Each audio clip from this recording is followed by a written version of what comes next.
In the previous video, we used data and linear regression to show that if a team scores at least 135 more runs than their opponent throughout the regular season, then we predict that the team will win at least 95 games and make the playoffs. This means that we need to know how many runs a team will score, which we'll show can be predicted with batting statistics, and how many runs a team will allow, which we'll show can be predicted using fielding and pitching statistics. Let's start by creating a linear regression model to predict runs scored. The Oakland A's were interested in answering the question, how does a team score more runs? They discovered that two particular baseball statistics were very predictive of runs scored: on-base percentage, or OBP, and slugging percentage, or SLG. On-base percentage is the percentage of time a player gets on base, including walks. Slugging percentage measures how far a player gets around the bases on his turn and measures the power of a hitter. Most baseball teams and experts have historically focused on batting average, which measures how often a hitter gets on base by hitting the ball. It's similar to on-base percentage but excludes walks. The Oakland A's claimed that on-base percentage was the most important statistic for predicting runs, that it doesn't matter if a player gets on base by hitting the ball or walking, just that they got on base. They also claimed that slugging percentage was important and batting average was overvalued. Let's see if we can use linear regression in R to verify which baseball statistics are important for predicting runs scored. In the previous video, we created our dataset and called it Moneyball. In our R console, let's take a look at the structure of our data again using the str function.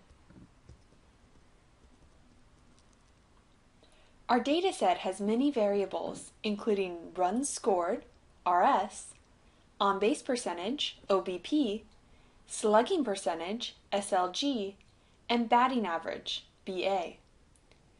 We want to see if we can use linear regression to predict runs scored, RS, using these three hitting statistics: on-base percentage, slugging percentage, and batting average.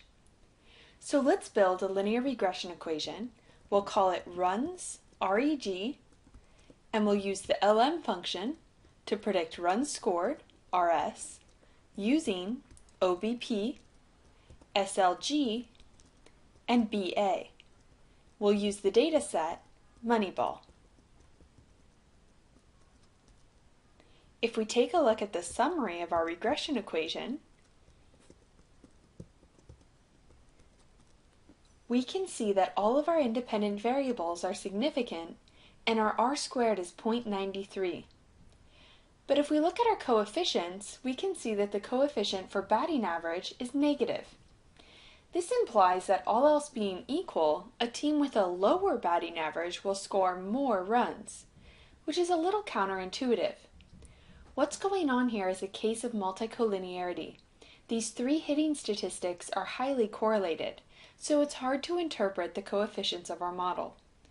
Let's try removing batting average, the variable with the least significance, to see what happens to our model. So let's hit the up arrow twice, and then delete BA from our model, and hit enter, and then hit the up arrow twice again to look at the new model.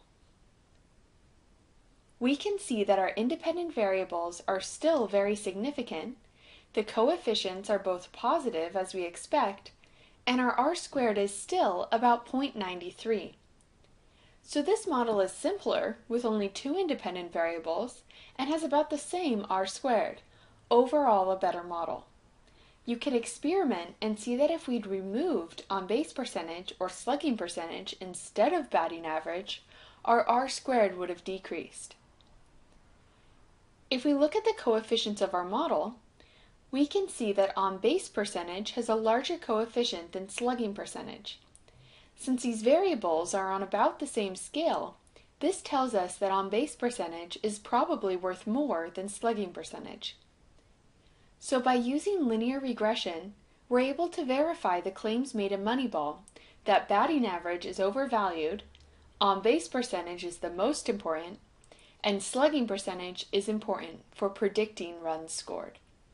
We can create a very similar model to predict runs allowed, or opponent runs.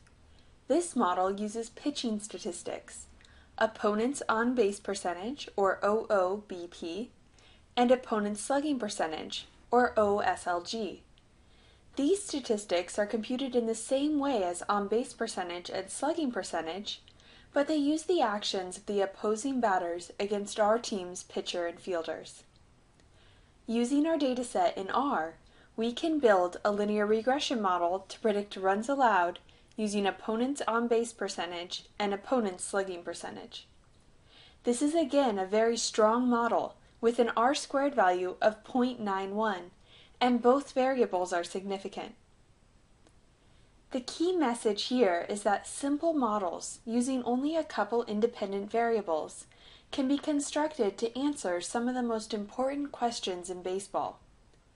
In the next video, we'll show how we can apply these models to predict whether or not a team will make the playoffs.